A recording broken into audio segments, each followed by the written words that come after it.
Konstantin Vorel is on his hands and knees in a field that does not belong to him, pressing his ear to the frozen ground like a heartbeat. It is October of 1903.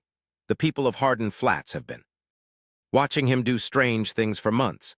But this is something new. A grown man, foreigner, his cheek flat against the grass eyes, closed still. Old Bauer, the feed store owner, leans on the fence. What ray? You hearing Vorel, the devil, telling you where Konstantin does not look up. He is 31 years old, broad through the shoulders, with hands cracked and calloused. Since age 9, he came from Moravia. That thin country between Bohemia, where winters come sideways and kill the unprepared. He came to Montana with $43 and tools. A memory has not left him. His father's hands demonstrating something in the dark that neighbors called madness. He rises from the ground. He marks the spot. He has driven 17 stakes in this field. Bauer calls. You planning to farm or marry it? Konstantin picks up his shovel and says nothing. The thing he is building cannot be explained to a comfortable man. It can only be shown, and showing it will take all. Winter. He has 8 acres of scrubland on the eastern edge, bought for $11, a shack that leaks wine, 2 horses and 3 pigs he cannot afford to lose, and a plan that the county decided proves madness. The winter before had proven something else entirely. He arrived in spring 1902. With 4 pigs and horses, he threw together a barn from green lumber and optimism. Then November arrived. Like a verdict, 41 below zero. Wind drove cold through gaps. As though boards were paper, he lost 2 pigs. The horses suffered. Water buckets froze faster than he could break. The ice breath made clouds so thick he couldn't see. He spent 14 days sleeping in the barn himself, watching the thermometer with the dread of a fuse. The cold held 4 days past. He lost the others he emerged from. That winter 30 pounds lighter, with hollow cheeks and a sound. His father's voice steady and specific, saying that the earth is a stove that never goes cold. You do not heat the air, let the ground heat it. He spent spring and summer working for Bauer at the store, absorbing every cent earned and spending nothing he did not. He ate bread and salt pork, slept on a pallet. He wrote numbers in a notebook, calculating materials needed, then crossed them out and wrote smaller numbers. In August, he spent it all: 4 to 7 clay tiles, a second-hand pump, burlap, oil, 20 pounds of clay. He watched the money go with the calm of loss. By October, he pressed his ear to the field to feel for the stone shelf beneath the trench. He had $4.11 remaining. $4 winter in 3 weeks. He begins digging on the 2nd of October when the ground is still workable, but barely. The main trench runs south to north, 6 to 2 feet, long. 4 feet is not an arbitrary number. It is the distance below which the frost does not reach. Below 4 feet, the earth holds 40 to 50 degrees regardless of what is happening at the surface. Not warm by any human measure. But 40 degrees is not 48 below zero. The difference between those two numbers is the betting margin, the difference between life and dead livestock frozen stiff. This is the principle, simple when you know it, revolutionary when no one around you does. The trench fights him. From the first day, soil is clay over gravel, shovel rings against stone. His shoulders burn before noon. By evening, he has gone 18 inches deep. He eats bread by lantern light, goes to sleep at 9.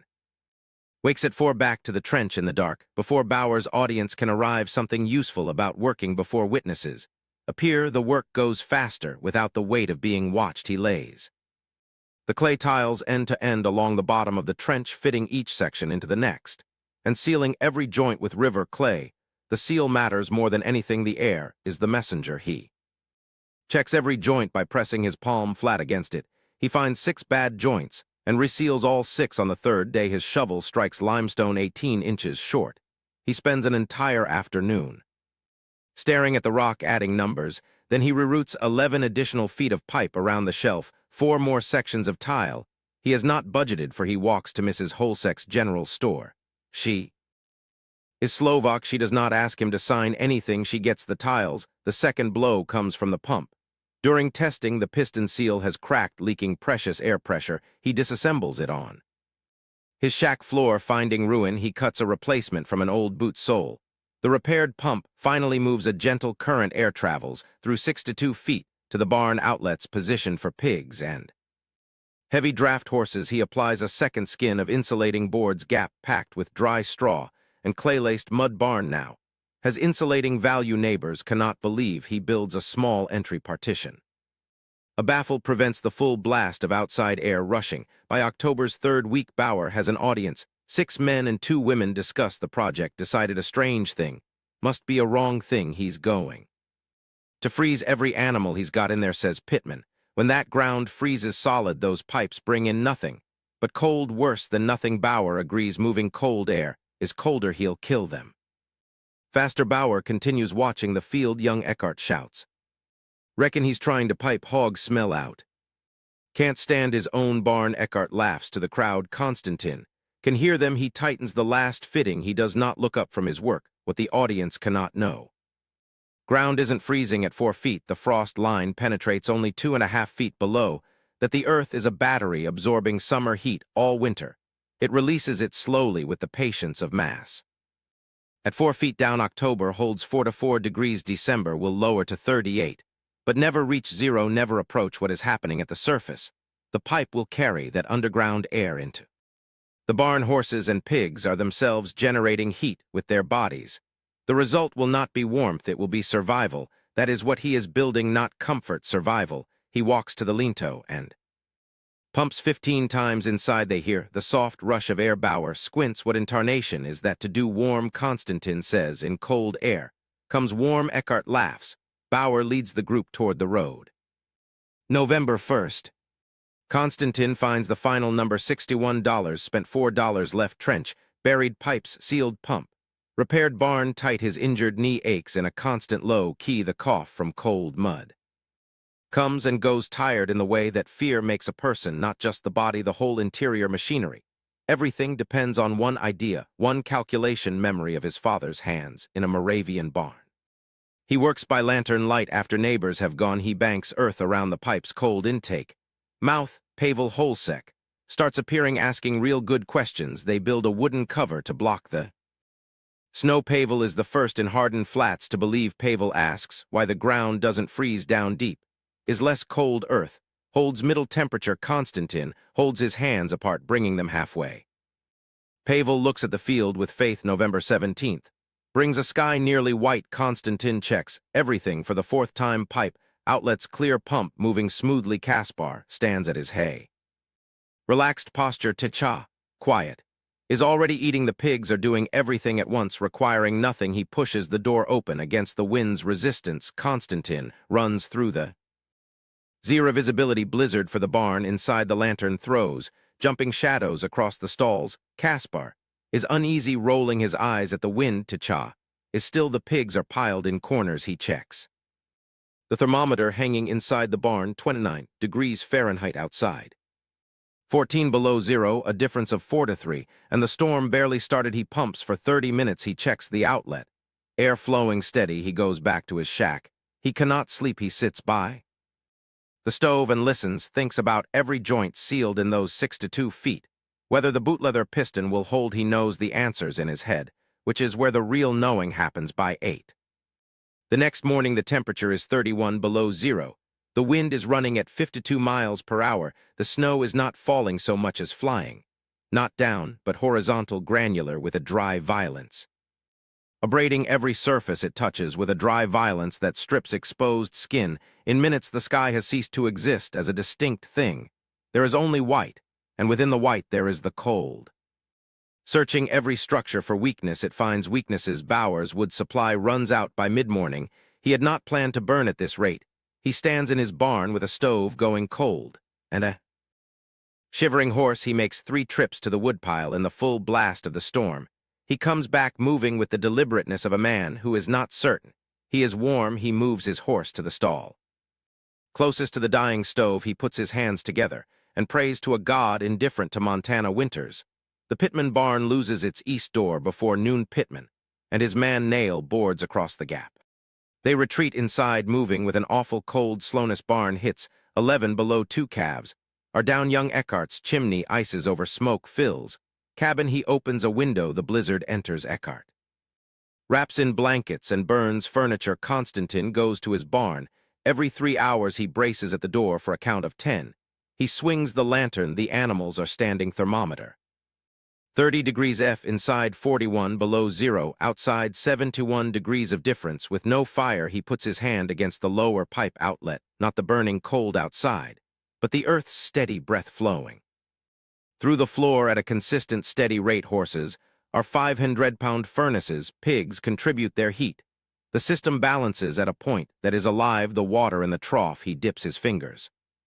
Cold liquid, no ice blocking the animal's life. He leans against the wall and listens to the storm. He hears the storm finding the unsealed gaps. He stuffs burlap sacks into the cold corners. The thermometer ticks up 1 degree, then holds. The second night of the storm is the worst outside.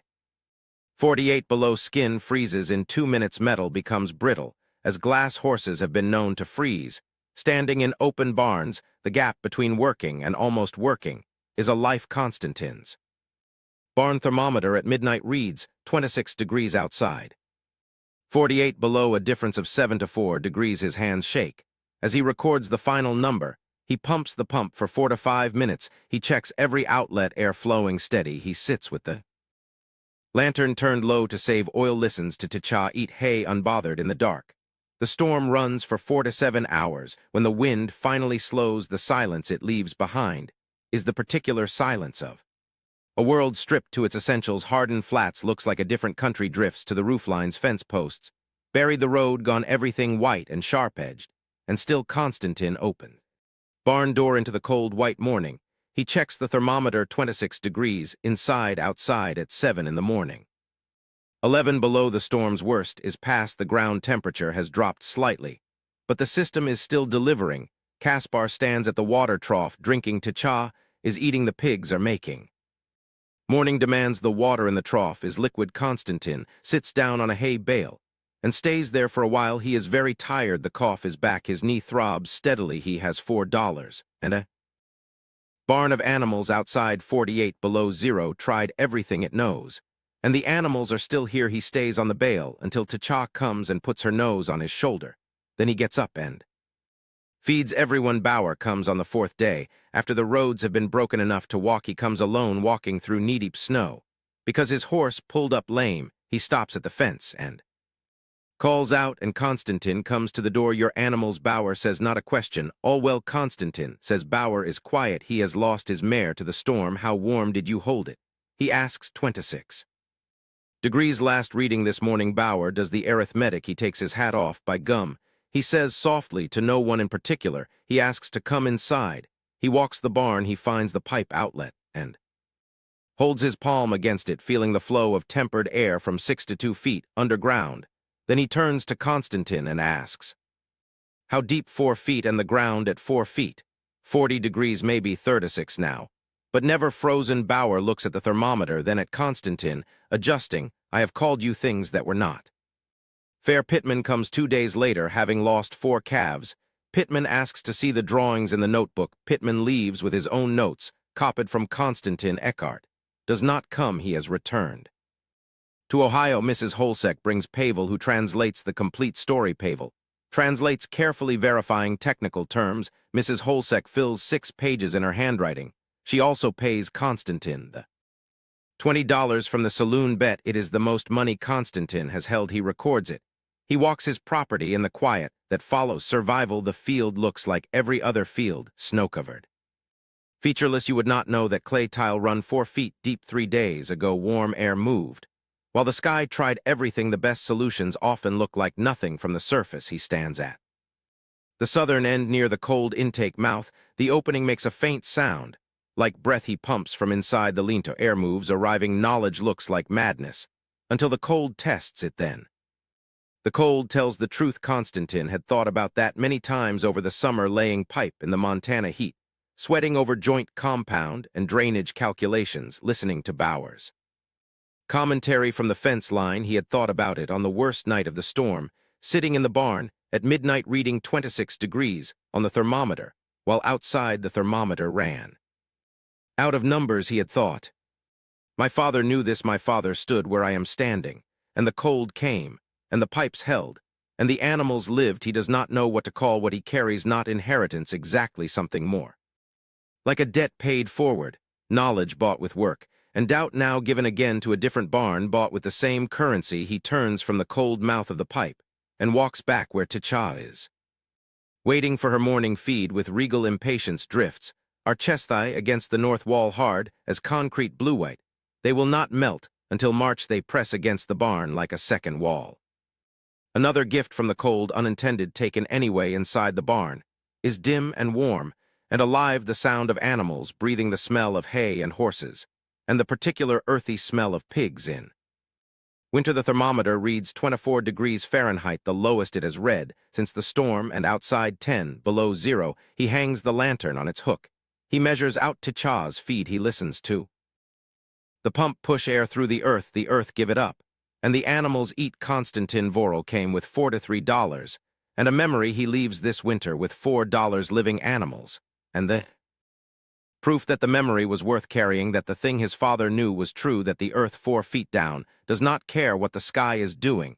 It holds what it holds, steady and indifferent, and if you are willing to go down to meet it, to dig when neighbors laugh, to seal every joint twice, it will give you what it has outside. The temperature is dropping again, the sky to the northwest has that stacked look. He pumps the pump, the air moves, and in the morning it will move again.